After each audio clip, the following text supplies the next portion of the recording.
আসসালামু আলাইকুম, কেমন আছো আমার ইউটিউব বন্ধুরা? আশা করি ভালোই আছো। এই তো শুক্রবারের ব্লগ নিয়ে চলে এলাম। শাশুড়ি নাই, খুবই মন খারাপ লাগছে। কারণ শুক্রবারে আমাদের বাসাতে একদম ঈদের মতন লাগে, খুবই আনন্দ লাগে, ভালো লাগে। আজকে নেই, সব আমি রান্না করি না। আমার শাশুড়ি যখন না থাকে তখনই আমি রান্না করি।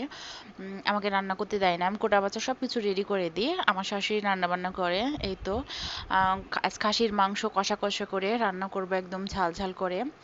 পেঁয়াজগুলো এখানে দিয়ে দিয়েছে, আদা লবণটা আগেই দিয়ে দিলাম, মরিচের গুঁড়া, হলুদের গুঁড়া, ময় মশলা সব আমি দিয়ে দিব। ভালোভাবে মশলাটা কষিয়ে নিতে হবে।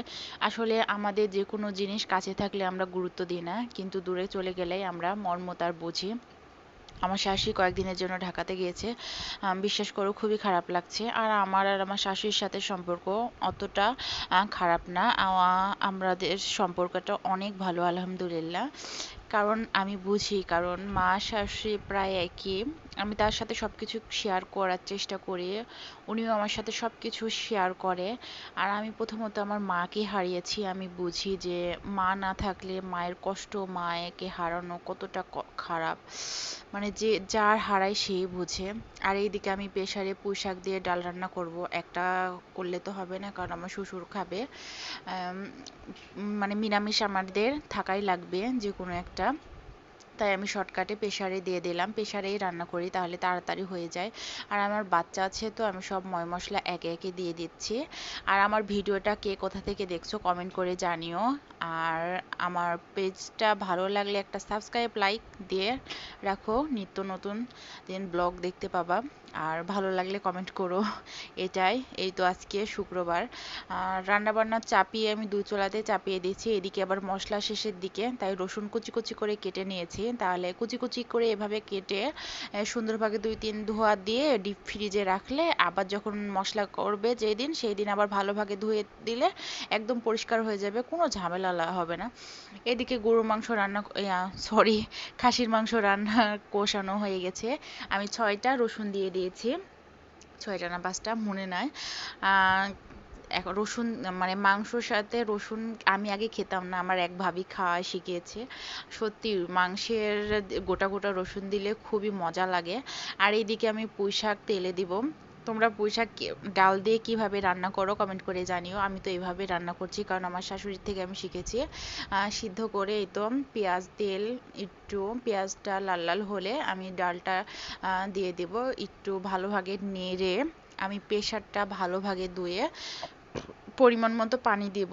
আমি একটু পাতলাই করব, একটু জালে 2-3টা বলক দিয়ে দিব, তাহলে ওই বলকে একদম গাঢ় হয়ে যাবে এই ডালটা।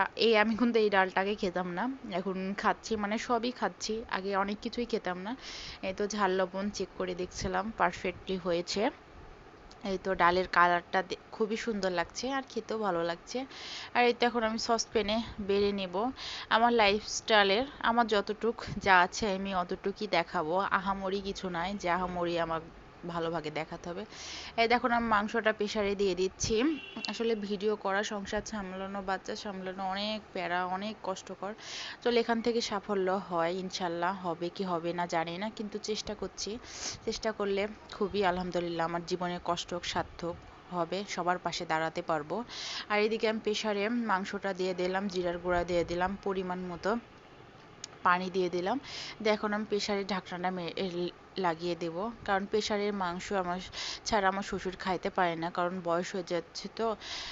কারণ দাঁত দিয়ে খেতে পারে না, সব খাবার নরম নরমই খেতে পাচ্ছে, কিছুদিন হলে রুটিও খেতে পাচ্ছে না। আমি সকালে খিচুড়ি রান্না করে দিচ্ছি। আর এই তো আজকে শুক্রবারের দিন, রান্নাবান্না বেশি না, শুধু মাংস আর হচ্ছে পোলাটাও করিনি, কারণ পোলাটা আমরা খেতে ভালো লাগে না, আমিও খাই না, আমার হাজবেন্ডও খায় না, আমার বাচ্চাও খায় না, আমার শ্বশুরও এরকম পছন্দ করে না, শুধু আমার দেবরালে পোলাও বিরিয়ানি করা হয়। বিরিয়ানিটা আমার ভালো লাগে, কিন্তু করা হয়নি, ভাবছি রবিবারে করব। আর এই তো সবার খাওয়া দাওয়া হয়ে গেছে, আমি এখন খেয়ে নিচ্ছি। আসলে ভিডিও করলে যা খাবা যা করবা সব কিছুই ভিডিও করা লাগবে। সত্যি কথা বলতে মাংসটা খুবই মজা হয়েছিল, আমার কাছে তো ভালো লাগছে, কালার দেখে তোমরা কমেন্ট করে জানিও কেমন হয়েছে। আর এই তো এই যে রসুন, এই রসুনটা খেতে যে কি যে মজা লাগে, তোমরা একবার হলেও ট্রাই করে দেখো, যাই খেয়েছে সেই বুঝবে। আর আমি ভাতের সাথে বেশি এখন লেবু খাওয়ারই চেষ্টা করছি। আর এই তো খাওয়া দাওয়া শেষে আবার চলে এলাম রান্নাঘরে। আমি এখন হালকা করে পানি গরম করব আর একটা পুরা লেবু চেপে নেব, রসগুলো আমি বের করে নেব। একটা লেবুর অনেক রস, লেবুগুলো খুবই ভালো, ওর জন্যই তো 3-4 কেজি লেবু আনানো হয়েছে। আর কতগুলো লেবুর রস হয়েছে। এই তো আমি এখন খাওয়ার পরে হালকা কুসুম গরম পানি দিয়ে খেয়ে নেব, কারণ পেটের চর্বি কমার জন্য। তো আজকের মধ্যে এখানে শেষ করছি। আল্লাহ হাফেজ।